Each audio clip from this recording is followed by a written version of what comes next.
5-6. Muhammad Qodari, Wakil Kepala Staf Kepresidenan.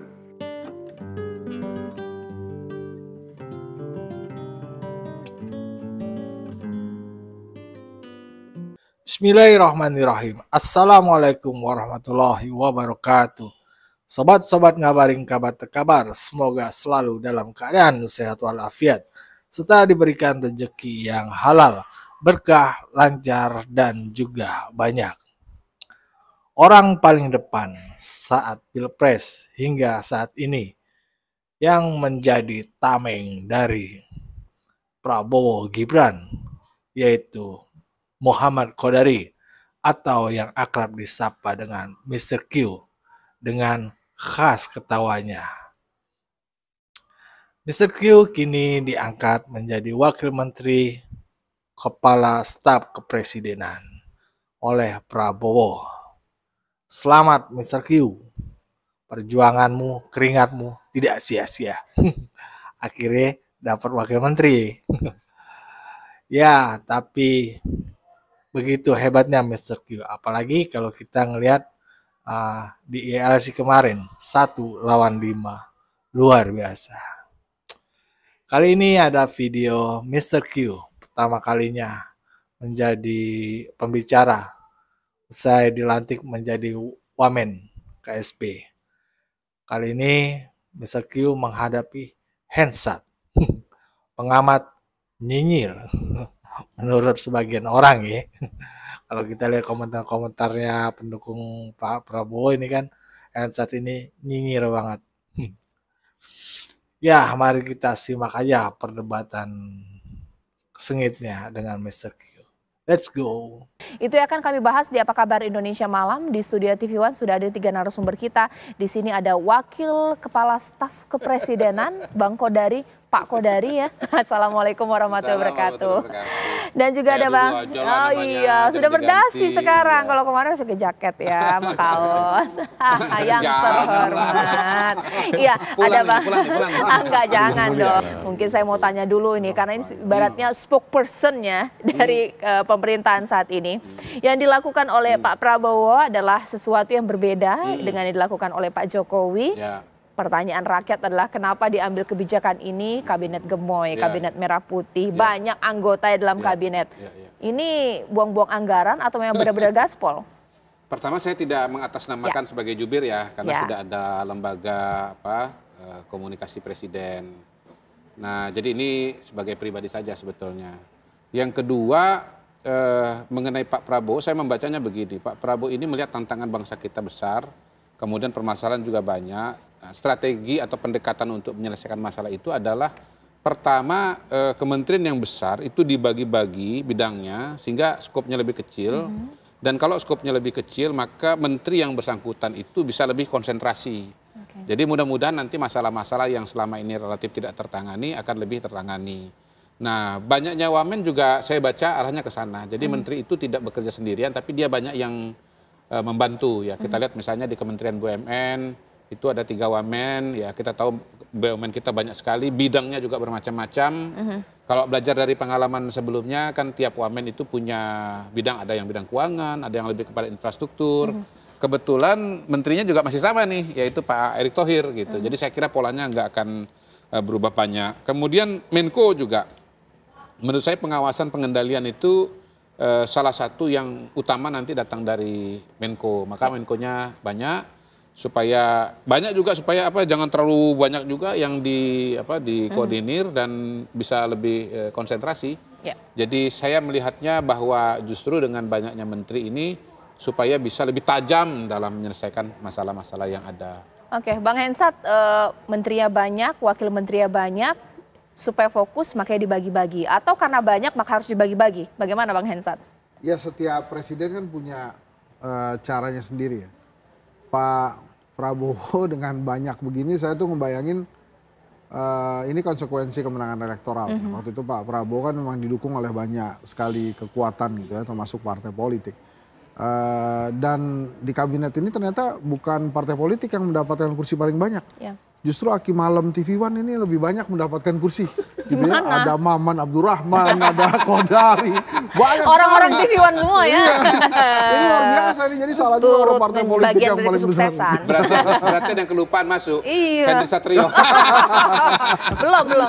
Nah, saya teruskan ya, itu yang Iya. pertama. Terus kemudian yang kedua, saya membacanya mungkin kabinet ini memang disiapkan untuk 2 periode ya, karena kalau kemudian nomenklaturnya banyak, itu persiapan nomenklatur itu bisa sampai tahun kedua, ketiga, tahun keempatnya udah persiapan pilpres lagi gitu ya.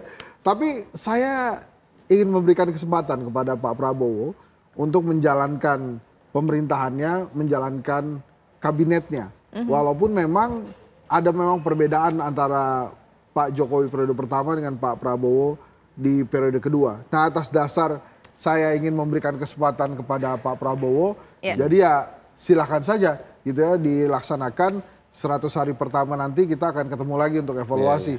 Kira-kira akan apa gitu ya. Misalnya sekarang kan masih ada persepsi-persepsi, itu ada 18 orang Menteri Jokowi yang masih ada di sini, itu apakah untuk menjaga Gibran ataukah memang karena teman-temannya Pak Prabowo sebelumnya. Buat saya itu nggak masalah.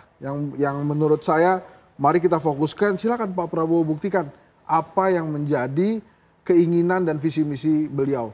Ingat waktu 2017 dia menulis buku Paradoks Indonesia, disampaikan pada saat dia pidato pertama kali, dia katakan kurang lebihnya ya, kita masuk ke negara G20, kemudian kita dianggap sebagai kekuatan ke-16 ekonomi di dunia, tapi apa gunanya kalau kemudian masih banyak rakyat miskin di Indonesia. Itulah hebatnya Pak Prabowo. Jadi ya oke, ini besar, katanya akan bergerak lambat walaupun fokus, tapi ya kita lihatlah kira-kira apa yang akan diperbuat Pak Prabowo nanti. Saya lebih memilih dan sebetulnya saya mengajak juga rakyat Indonesia, ya udah kita berikan kesempatan kepada Pak Prabowo untuk memulai. Silakan Pak Prabowo. Sebelum ke Prof boleh saya anggapan sedikit. Boleh Bang.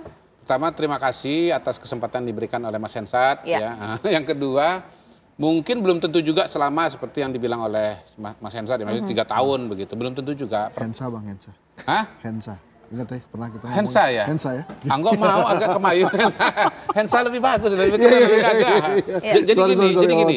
Jadi pertama begini, mungkin tidak selama itu juga. Karena apa? Karena pertama ya, kementerian yang dipecah itu kan sebetulnya sekarang ini satu bagian, nanti kemudian ya ini tinggal bagi tugas saja gitu. Tidak juga kemudian harus menambah SDM baru, ini tinggal distribusi saja gitu. Dan kalaupun kita bicara misalnya gedung gitu ya, nggak juga harus bangun baru Pak, tinggal dibagi aja porsinya. Jadi kan notabene selama ini kan ada yang ngurusin kebudayaan, betul ya? Ada juga yang ngurusin riset dikti.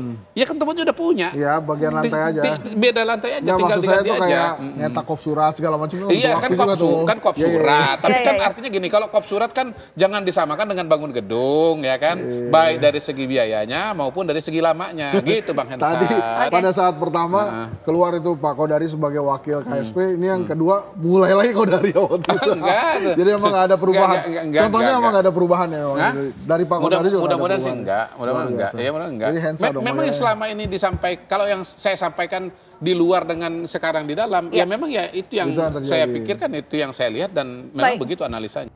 Sekarang Bang Kodari yang jelasin mengenai tupoksi ini ya, ada kepala kantor staf presiden, ada kepala kantor komunikasi presiden. Ini saya harus tanya ke siapa nanti Bang kalau mengenai kegiatan dari presiden? Ya kalau pakai kepres yang hari ini ya dari dari KSP, bidang atau tugas komunikasi itu masih ada. Nah nggak tahu nanti kalau misalnya ada kepres baru dari Pak Prabowo, karena kepres yang terakhir itu tahun 2015 kalau nggak salah. Jadi KSP sekarang ini desainnya masih desain Pak Jokowi. Nah kelihatannya ya per hari ini Pak Prabowo itu menginginkan satu lembaga untuk khusus komunikasi. Maka lahirnya PCO itu yang diketuai oleh teman kita Hasan Nasbi. Apakah kemudian keberadaan PCO itu akan membuat fungsi komunikasi yang ada di KSP kemudian dicoret gitu ya dan diserahkan sepenuhnya kepada PCO, atau tetap ada dua-duanya? Sebetulnya nggak apa-apa juga. Kalau PCO ngomong gitu kan komunikasi, lalu ya dari KSP komunikasi, nggak masalah juga kan. Ya, yang penting kan koordinasi tadi kan Pak. Jangan sampai sana ngomong A, sini ngomong B. Yang penting koordinasi. Jadi kalau bicara situasi pada hari ini, ya KSP masih bisa bicara, tetapi ke depan nanti kita lihatlah apakah kemudian itu harus betul-betul dari PCO atau KSP juga ada. Tetapi sebetulnya fungsi komunikasi itu kan melekat dalam setiap institusi kan ya Pak ya. Iya. Nanti tiap kementerian juga ada. Bukan berarti kemudian siapa Menteri Pak Maman misalnya, atau nanti Bu Mutia Hafid atau Wihaji misalnya, Nusron Wahid nggak bisa dan nggak boleh berbicara kan. Tetap fungsi komunikasi itu ada dalam setiap jabatan publik. Ya, bagaimana menurut sobat-sobat tadi? Ya, lumayan seru kan? Bahkan Ensat dengan PD-nya memberi kesempatan kepada Pak Prabowo. Siapa dia ya? Ya mungkin maksudnya nanti Ensat ini setelah ngelihat perjalanan ya 1 tahun atau 2 tahun ini, kalau pemerintahan Prabowo Gibran ini kagak benar, tapi akan dia hajar, maksudnya mungkin dikritik secara keras. Tapi kalau berani itu juga paling nyamber-nyambernya ke Pak Jokowi, ke Gibran lagi. Udah kebaca lah otaknya. Nyalain Jokowi lagi, nyalain Fufufa, nyalain Mulyono, udah begitu terus. Padahal sekarang tuh udah zamannya pemerintahan Prabowo Gibran. Kalau mau kritik, Prabowo-nya kritik. Ya gak? Kebijakannya, jangan pribadinya. Ingat, Prabowo itu bukan Jokowi. Itu pasti. Karena apa? Kalau gua lihat karakter Prabowo dan Pak Jokowi itu berbeda ya. Ya, kita lihat saja nanti. Semoga Pak Prabowo bisa dengan bijak mengatasi kritikus nyinyir ini. Bagaimana menurut pendapat kalian? Wassalamualaikum warahmatullahi wabarakatuh.